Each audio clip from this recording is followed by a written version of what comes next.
সহজপাঠ চ্যানেলটিতে সবাইকে স্বাগত। এখন বাংলা সাহিত্যের ইতিহাস থেকে দুটি বিষয় নিয়ে আমি আলোচনা করব। একটি বাংলা ভাষার পরিচয় ও দ্বিতীয়টি বঙ্গলিপির উদ্ভবের ইতিহাস। প্রথমে আলোচনা করি বাংলা ভাষার পরিচয় সম্পর্কে। ভাষা বোঝাতে বাংলা শব্দটি কোন সময় থেকে চালু হয়েছে তা বলা মুশকিল। অষ্টাদশ শতকের আগে পর্যন্ত বাংলা ভাষা দেশি, লৌকিক, প্রাকৃত বা পরাকৃত ইত্যাদি নামে অথবা কেবল ভাষা নামে পরিচিত ছিল।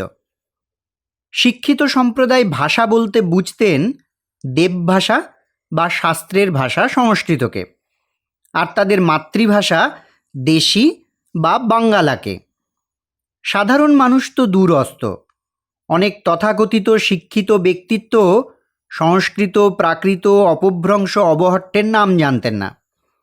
ষোড়শ শতকের প্রথমার্ধে শ্রীকর নন্দীর মহাভারতের অনুবাদের ভাষা ছিল দেশি। যেমন দেশি ভাষে এহি কথা করিয়া প্রচার, সঞ্চরু কীর্তি মোর জগৎ ভিতর। ষোড়শ শতকের মধ্যভাগের কবি মাধবাচার্য বাংলা ভাষা অর্থে লোকভাষা ব্যবহার করেছেন। রামচন্দ্র খান ব্যবহার করেছেন পরাকৃত, কবিশেখর লৌকিক। সপ্তদশ শতকের কবি দৌলত কাজী দেশি ভাষা এবং অষ্টাদশ শতকের কবি রায়গুণাকর ভারতচন্দ্র কেবল ভাষা। একটি উদাহরণ দিই ভারতচন্দ্র থেকে। না রবে প্রসাদ গুণ, না হবে রসালো, অতএব কহি ভাষা যাবনি মিশাল। যাই হোক, ঊনবিংশ শতাব্দীর প্রথম ভাগের বাঙালি পণ্ডিত মুন্সিগণ বাংলা ভাষা বোঝাতে গৌড়ীয় ভাষা ব্যবহার করতেন। রামমোহন রায়ের গৌড়ীয় ভাষার ব্যাকরণ এর সমুজ্জ্বল দৃষ্টান্ত।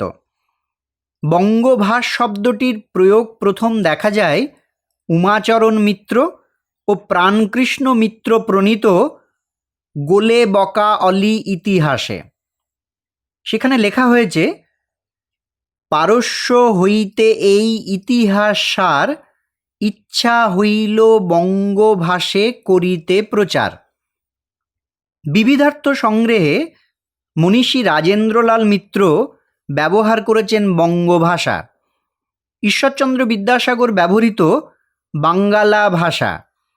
রামগতি ন্যায়রত্নের বাঙ্গালা ভাষা ও সাহিত্য বিষয়ক প্রস্তাব এবং দীনেশচন্দ্র সেন রচিত বঙ্গভাষা ও সাহিত্য প্রভৃতির ব্যবহার থেকে মনে হয় ভাষা বৈচিত্র্যপ্রিয় বাঙালি মাতৃভাষার নাম ব্যবহারে নির্দিষ্ট পূর্বনির্ধারিত কোনো একটি শব্দের সীমানায় নিজেদের আবদ্ধ রাখতে চাননি। তাই বাংলা ভাষা অর্থে ঊনবিংশ, বিংশ ও একবিংশ শতাব্দীর বর্তমান পর্যন্ত বঙ্গভাষা, বাঙ্গালা, বাংলা, বাংলা প্রভৃতি শব্দ সমান্তরালভাবে ব্যবহৃত হয়ে এসেছে এবং হচ্ছে। আর বাংলাদেশের অধিবাসী বলতে বঙ্গবাসী, বঙ্গালী, বাঙ্গালী, বাঙালি, বাঙালি প্রভৃতি শব্দ ও বানানের ব্যবহার আকছার দেখা যাচ্ছে। কবি ভাওয়াল গোবিন্দচন্দ্র দাস এক জায়গায় লিখেছেন, ও ভাই বঙ্গবাসী, আমি মরলে তোমরা আমার চিতায় দিবে মঠ। উপভাষা বাঙ্গালির সঙ্গে অধিবাসী বঙ্গালীর অর্থগত পার্থক্য বর্তমানে একাকার হয়ে গেছে। ডক্টর সুকুমার সেন এই অর্থ বিপর্যয় এড়াতে সুন্দর সমাধানের পথ বলে দিয়েছেন। অষ্টাদশ শতাব্দীর গোড়ার দিকেই দেখিতেছি যে বাঙ্গালা দেশের লোক বুঝাইতে বাঙ্গালী শব্দ চলিয়া গিয়াছে। এখন এই একই শব্দ জাতি ও ভাষা অর্থে ব্যবহৃত হইতে থাকিলে অসুবিধা হয়, অথচ বাঙ্গালা দেশের ভাষা সমাস করিয়া লইলে কোনো অসুবিধা হয় না। অতঃপর বাংলা ভাষার উদ্ভবের ইতিহাসকে চুম্বক রূপে যদি আমরা ব্যবহার করি তাহলে তার সংক্ষিপ্ত রূপরেখাটা দাঁড়ায় এরকম। প্রাচীন ভারতীয় আর্য ভাষা বা বৈদিক ভাষা আনুমানিক খ্রিস্টপূর্ব 1500 থেকে খ্রিস্টপূর্ব 600 অব্দ। এর দুটি ভাগ, সংস্কৃত আর পালি। সংস্কৃত আনুমানিক খ্রিস্টপূর্ব 600 অব্দ থেকে, আর পালি আনুমানিক খ্রিস্টপূর্ব 600 থেকে 200 অব্দ। এর নিদর্শন পালি সাহিত্য, অশোক যুগের শিলালেখ। এটার একটি বিভাগ যদি আমরা নিচের দিকে টানি তাহলে দেখতে পাব পালি থেকে আসছে মধ্য ভারতীয় আর্য ভাষা প্রাকৃত, তা থেকে প্রাকৃতাশ্রিত সাহিত্য আনুমানিক খ্রিস্টাব্দ 200 থেকে খ্রিস্টাব্দ 600 অব্দ পর্যন্ত। এই প্রাকৃতাশ্রিত সাহিত্যের নিদর্শন হচ্ছে সৌরসেনী, মহারাষ্ট্রী, মাগধী ও জৈন অর্ধমাগধী প্রাকৃতে রচিত নাটক নাটিকা। এর পরের অংশে আমরা পাব অপভ্রংশ আনুমানিক খ্রিস্টাব্দ 600 থেকে খ্রিস্টাব্দ 950 অব্দ। এটা থেকে আমরা নিচের দিকে নামলে পাব নব্য বা আধুনিক ভারতীয় আর্য ভাষা আনুমানিক খ্রিস্টাব্দ 950 অব্দ থেকে বর্তমান কাল পর্যন্ত। এই ভাষার নিদর্শন হচ্ছে বাংলা, অসমিয়া, ওড়িয়া, মৈথিল, ভোজপুরি, হিন্দি প্রভৃতি। এখন এই যে বাংলা ভাষার উৎপত্তির যে ধারাটা, এইটা থেকে আমরা সহজেই অনুমান করে নিতে পারি। প্রাচীন ভারতীয় আর্য ভাষা ইন্দো ইউরোপীয় ভাষাগোষ্ঠীর একটি শাখা। এই ভাষার নিদর্শন বেদ নামক মহৎ গ্রন্থে সুলভ। আনুমানিক 2500 খ্রিস্টাব্দের সেই প্রাচীন ভাষাকে অপরিহার্য বিকৃতির হাত থেকে উদ্ধার করে বৈয়াকরণ পাণিনি আনুমানিক খ্রিস্টপূর্ব 7ম থেকে 4র্থ শতক তার নাম দেন সংস্কৃত। সংস্কারপুত ভাষা বলেই বৈদিক ভাষা একটি শৃঙ্খলার বন্ধনে আবদ্ধ হয়ে মার্জিত হয় একথা সত্য, কিন্তু ভাষা শিক্ষা ও ব্যবহারের কঠোর বিধিবিধানের জন্য সে ভাষার গতি অনেক সময় মন্থর হয়ে পড়ে। বাংলা ভাষায় সংস্কৃতের শব্দভাণ্ডার, পদগঠন ও বাক্য গঠন প্রণালী, প্রকৃতি প্রত্যয়, নত্যসত্ত্ববিধি, সন্ধি, সমাস প্রভৃতির প্রভূত প্রভাব বর্তমান। তাই সমৃদ্ধ বাংলা ভাষার পশ্চাতে সংস্কৃতের অবদান অনস্বীকার্য। কিন্তু তৎসত্ত্বেও স্বীকার করতে হয় সংস্কৃতের রূপান্তরে যেমন প্রাকৃত ভাষার জন্ম হয়নি, তেমনি বাংলা ভাষারও না। বাংলার উদ্ভব হয়েছে প্রাকৃত ভাষার রূপান্তর সূত্রে। সুতরাং সংস্কৃত ভাষা বাংলা ভাষার সহোদরা সদৃশ হলেও কোনোভাবেই তার মাতৃস্থানীয়া নয়। তাই বাংলা ভাষার প্রকৃত জননী কে তা নির্ণয় করতে হলে আমাদের প্রাকৃত ভাষার দরবারেই আর্জি পেশ করতে হয়। বস্তুত বাংলা ভাষার জননী প্রাকৃত ভাষা। বৈদিক যুগোত্তীর্ণ সংস্কৃতের সমকাল থেকেই তার প্রতিদ্বন্দ্বী ছিল এই ভাষা। প্রাকৃতাশ্রিত ভাষা ও সাহিত্যের মধ্যে পালি প্রাচীনতম। Pali is the oldest form of Prakrit, এমন দাবি করেন ভারততত্ত্ববিদ পণ্ডিত ওল্ডেনবার্গ। সংস্কৃত, পালি ও পরবর্তী প্রাকৃতের মিশ্রণে একটি উল্লেখযোগ্য মিশ্র ভাষা হল বৌদ্ধ সংস্কৃত। জাতক, অবদান প্রভৃতি মহাযানী বৌদ্ধ সম্প্রদায় সৃষ্ট গ্রন্থগুলি এর উজ্জ্বল নিদর্শন। অনেকগুলি প্রাকৃতের মধ্যে সৌরসেনী, মহারাষ্ট্রী, মাগধী এবং পৈশাচী প্রাকৃত বিশিষ্ট। হেমচন্দ্রের প্রাকৃত শব্দানুশাসন প্রাকৃত ভাষা পরিচয়ের জন্য রচিত সর্বশ্রেষ্ঠ গ্রন্থ। বাংলা ভাষার সঙ্গে মাগধী প্রাকৃতের সম্পর্ক অত্যন্ত ঘনিষ্ঠ। মাগধীর উপশাখা জৈন অর্ধমাগধীর রূপান্তরে মাগধী অপভ্রংশ, তা থেকে বাংলা, অসমিয়া, ওড়িয়া, মৈথিল, ভোজপুরি প্রভৃতি প্রাদেশিক ও আঞ্চলিক ভাষাগুলির প্রাচীন রূপ গড়ে উঠেছে। অপভ্রংশ প্রাকৃতের অব্যবহিত পরবর্তী স্তরের প্রাচীন রূপ। অপভ্রংশ থেকে অপভ্রষ্ট, তা থেকে অবহট্ঠ। অপভ্রংশ ও অবহট্ঠ শব্দের অর্থ এক হলেও ভাষাক্রমের দিক থেকে মধ্য ভারতীয় প্রাকৃতের রূপান্তরিত প্রাচীনতম স্তর অপভ্রংশ, আর তার তথাকথিত অর্বাচীন বা আধুনিক স্তর অপভ্রষ্ট বা অবহট্ঠ। বিদ্যাপতি তার কীর্তিলতা ও কীর্তি পতাকা গ্রন্থদ্বয় অবহট্ঠ ভাষায় কেন রচনা করেছিলেন তার কারণ নির্দেশ সূত্রে অবহট্ঠ ভাষার মিষ্টত্ব ও জনপ্রিয়তার উপর জোর দিয়েছিলেন। কি লিখছেন দেখুন: সক্কয় বাণী বুহ অন ভাবই, পা উ অ রসক মম্ম ন পাবই, দেশিল ব অনা সব জন্মিঠা, তেং তৈষণ জম্প অ অবহট্ঠা। অপভ্রংশ স্তরের পরবর্তী ভাষার নিদর্শন প্রাচীন বাংলা ভাষা। চর্যাগীতিগুলি এই ভাষার আদি লক্ষণ বহন করছে। তাই চর্যাগীতিকোষই বাংলা ভাষায় রচিত প্রাচীনতম গ্রন্থ নিদর্শন রূপে বর্তমান কাল পর্যন্ত স্বীকৃত হয়ে এসেছে। এটা গেল বাংলা ভাষা সম্পর্কে পরিচয়।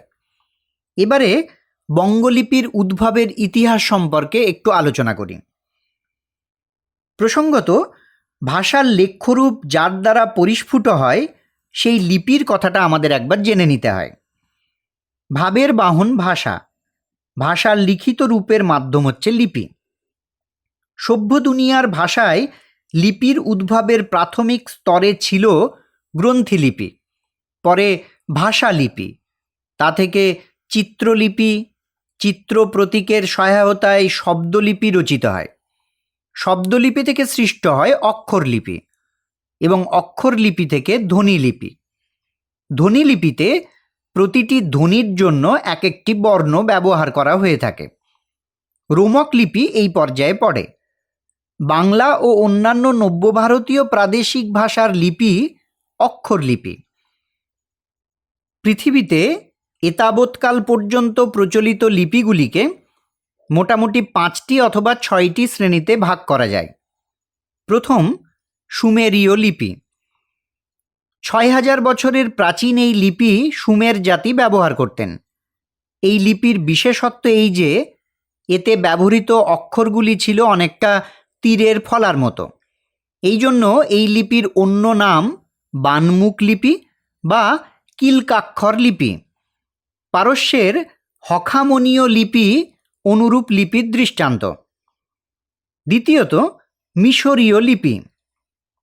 প্রাচীন মিশরের পিরামিড গাত্রে এই লিপির সন্ধান পাওয়া যায়। এই লিপিতে চিত্রলিপি, ভাবলিপি ও ধ্বনিলিপির সমন্বয় ঘটেছে। লিপিটি বর্তমানে অপ্রচলিত। তৃতীয়ত, ফিনিশীয় লিপি।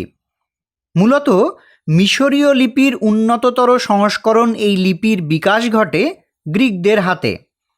ফিনিশীয় বণিকগণ 22টি বর্ণমালার সাহায্যে এই লিপি তৈরি করেছিলেন। বর্তমানে ইউরোপে প্রচলিত সর্বপ্রকার লিপির পূর্বসূরিত্ব করেছে এই লিপি। চতুর্থত, আরামীয় লিপি। মিশরীয় লিপিরই আরেকটি উল্লেখযোগ্য শাখা এই লিপি। অশোকের শিলালিপিতে ব্যবহৃত খরষ্ঠী লিপির উদ্ভব এই লিপি থেকে। এই লিপি ডান দিক থেকে বাঁ দিকে লেখা হয়। আরবি, ফার্সি, হিব্রু প্রভৃতি তাম্রলিখনে এই লিপি ব্যবহৃত হয়। পঞ্চমত, চীনীয় লিপি। মূলত চিত্রলিপি। এক একটি শব্দ বা ধ্বনির জন্য এক একটি অক্ষরের ব্যবহার চীনীয় ভাষার বিশেষত্ব। চীনীয় বা চীনা লিপিতে অক্ষর সংখ্যা প্রায় 50,000।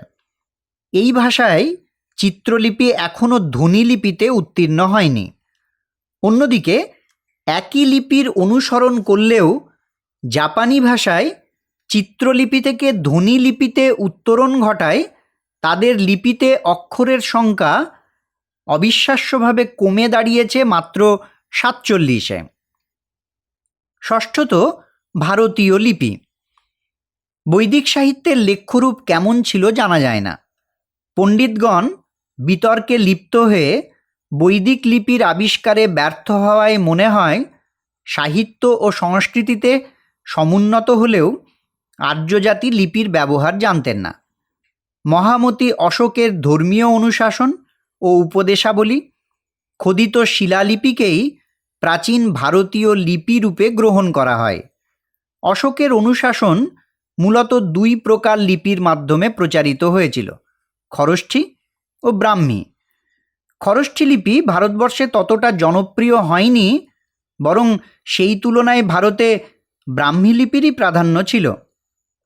এই ব্রাহ্মী লিপি থেকে শ্রীলঙ্কা, ব্রহ্মদেশ, তিব্বত, কোরিয়া, শ্যামদেশ অর্থাৎ থাইল্যান্ড প্রভৃতি দেশের লিপির উদ্ভব ঘটেছে।